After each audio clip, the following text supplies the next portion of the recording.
Okay, Blossom, we have federal government confirms 2 million households for cash transfer.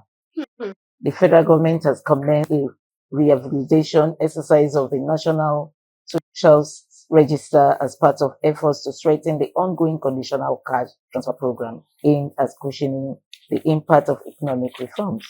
So far, a total of 2.3 million households have been confirmed and cleared for payment under the renewed scheme. The director of the National Identity Management Commission, Abisoye Kuka Odusote, disclosed this at a recent press briefing held at the agency headquarters in Abuja. The revalidation exercise comes amid concerns raised by the World Bank over the implementation of the cash transfer program, which was launched in 2023, following the removal of the petrol subsidy and unification of the foreign exchange market. In the latest Nigeria Development Update report titled Building Momentum for Inclusive Growth, the Global Financial Institution noted that only 37% of the intended 15 million households, approximately 5.6 million, had received payments for 2 years after the program was launched. Well, I'm going to start with Prince. Can we have Prince, please? Well, since they said they've confirmed about 2 million households who have received this cash transfer. Well, a lot of people say, I did not receive it in my household. But I didn't. Prince, Prince, what's your say to this? Because we're hearing numbers. Trust me, we have numbers a lot. What's your say? You know my take on it. It's callousness. It is the height of stupidity. It's the height of bad governance. You cannot run a country on palliative. This government seems not to know what they're doing. You cannot run a country on palliative. How many Nigerians will benefit from this palliative? We're talking about 200 million Nigerians, and you're talking about 2.1 million. What are we talking about? Why is this government not thinking out of the box? If they have that kind of money, that cottage industries. This has always been my worry with this government. How did we into our way of life?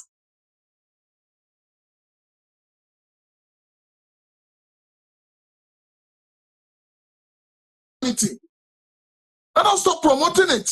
Government needs to understand that they have no business dashing money to Nigerians. Nigerians did not elect this government to come and be dashing money to anybody.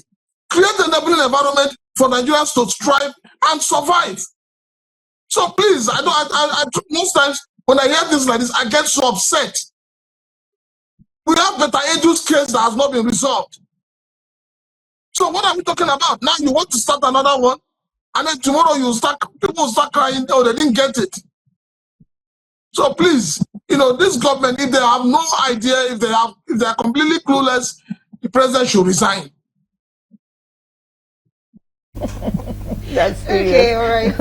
Chris, what would you say about this? Because of course, the reason why they said they are doing this cash transfer is to cushion the impact of economic reform. So, and I know you're all about the reforms too. So, what would you say about that?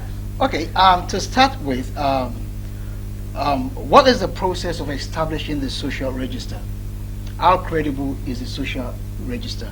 And that's one. Then, what amount of information went into the public space to get people aware about the social register? Because they're not going to pick Nigerians at random or going to homes. No. There's a process actually. So you go to your local government to register, if you're the poor of the poor and all of that, and there are criteria for you to fit into that bill. All right. So there must be transparency in the process of establishing the social register, and enough awareness should be in the public space for people that will fit into that bill to be aware and then go through that process. Now, that is one. Then number two, social welfare is essential. Even in America, where it's almost like heaven on earth, they still have social welfare that caters for the poor of the poor. There are people that live, Americans that go to buy, with tickets, that go to buy food and all of that, that is on government. So when you talk about palliative to be off the table, you are just being insensitive. because there are some people that probably will survive on that. You can't take that away. You cannot take that away. So saying that there should be any form of social welfare is just being like a capitalist. So you're saying There should palliative is of a There should necessity? be. Of course, yes, because there are some people that will fit into that bill, that process, that system will work for. Okay, Mr. All right? Chris, you mentioned America, yeah? Okay. So their social welfare is a continuum. Do you think this is going to sustain, that in future, or it's just one-off thing? No, it's because of the culture of our governance. That's what It's he called culture said. of our governance. What happened is this: the social welfare should be. You can't be rich enough as a nation that there won't be poor of the poor in that nation. So there will always be the poor of the poor. Okay, so there must be a system, a social system, to cater for them too. So the social welfare should be institutionalized. As a matter of fact, what we are seeing with some of these things, like the NEL Fund is doing with the paying for school, whatever, they are making it a consistent cultural program with Nigeria. It's not just about a party policy now. It went through the legislature, it becomes a bill, it becomes a law, it's a law, all right? So maybe some of this social welfare should become a law in Nigeria. If it becomes a law, they continue to be there. But then, I also need to quickly say this about that, because there's a trust problem with Nigerian government. The public don't trust Nigeria. So it could be true that these numbers, maybe to some extent, could be real, but the truth is this: the public have lost trust in the Nigerian government. So for that reason, what they should do, they should be hungry to buy back the trust. So what they should have done is make the recipient public. I know there's a downside to that, but you also need to buy trust. Okay, make the recipient public, and then in the process too, Nigerians that I know, the managers of the program, they will cut corners to steal. So what you do is fish them out, name and shame them publicly, prosecute them. You must have that will. But for someone to be able to shame and name them, it means that you are without a sport, because if you do that, somebody's going to do that to you too. Fine. Which means most of them are like just saying this. Well, that is speculative. What I'm saying is, if you started this, most of them will have godfathers, so you can't name them and shame them. That means that you shouldn't be in government, because this has been like a cancer. The government is in deficit of trust. Most people that will even fit into that bill, they might even ignore it because they think it's all lies. But the government might be sincere, but sometimes it could be implementation problem. So if as a government you want to buy back trust, so what you should do is you monitor the process, and then once you find out there are some hanky-panky here and there, not the managers that are faulty, name and shame them publicly. That will be a deterrent for others.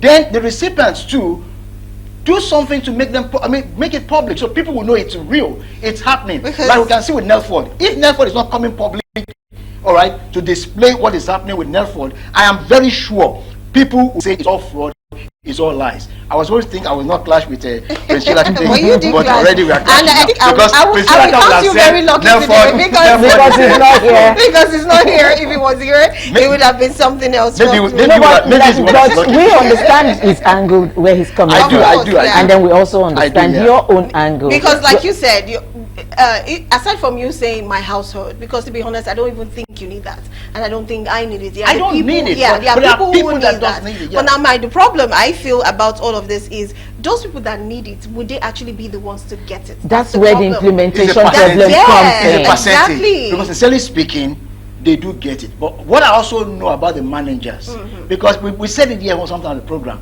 when I talk about greed in the system, because you see the super rich stealing from the very poor. Very poor. Mhm. Okay, the corruption in Nigerians is just life in them. So when But they see my an opportunity thing, to steal, they Chris, steal. my thing too is I do Time. not want it to be a one-off thing. If it's a one-off thing, then there's no point, like he said. Just make the environment better for us to strive. But That is not being held down. We must See, understand. let me just We are respond working to and that chewing at the same question, time. Patricia. The truth of the matter is, I don't think there's any policy that a government brings and the next government coming into power continues. So But this that's- started even with the this, Buhari even this government. government Excuse me, has not excuse me, continued. Excuse me. This program is a one-off. So I have to wrap up. Program started with the Buhari government, and we've seen the Tinubu government a continuity of it. All right. What I'm saying is, what I'm not very sure of at this point, if it has gone through the parliament to make it a law. But I do know that the NEL Fund thing went through the process of the parliament. It's now a law.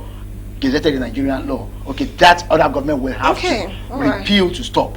Okay, we might be very difficult. Okay, Chris, you have to stop here. Apologies. Well, I know.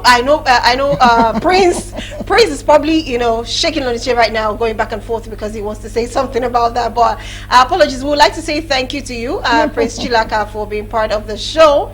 And I would have said I'm saying hi, Prince. I would have said chip in something in few seconds, but I don't know if you will not go on and on. But if you can, in just few seconds, please, we would like to hear you give a feedback to what Chris I'm said. going to say that it's always fun when we come on air and we say, oh, this policy is working, this policy is not working. We're just going back and forth as Nigerians, and our leaders are taking advantage of us. I still stand by my grounds that you cannot run an economy where you to dash people money, because this money you are dashing to people is a loan you have collected, and how do you pay back the loan? It is also the ordinary Nigerians that will pay back that loan. So why do we borrow to dash when we can borrow to invest? That's just it. Thank you very much. Well, I would like to say thank you, Prince Chilaka, for being on the show. It's been a very thoughtful one, and of course, insightful one too. Thank you so much for joining us via Zoom. We do appreciate you.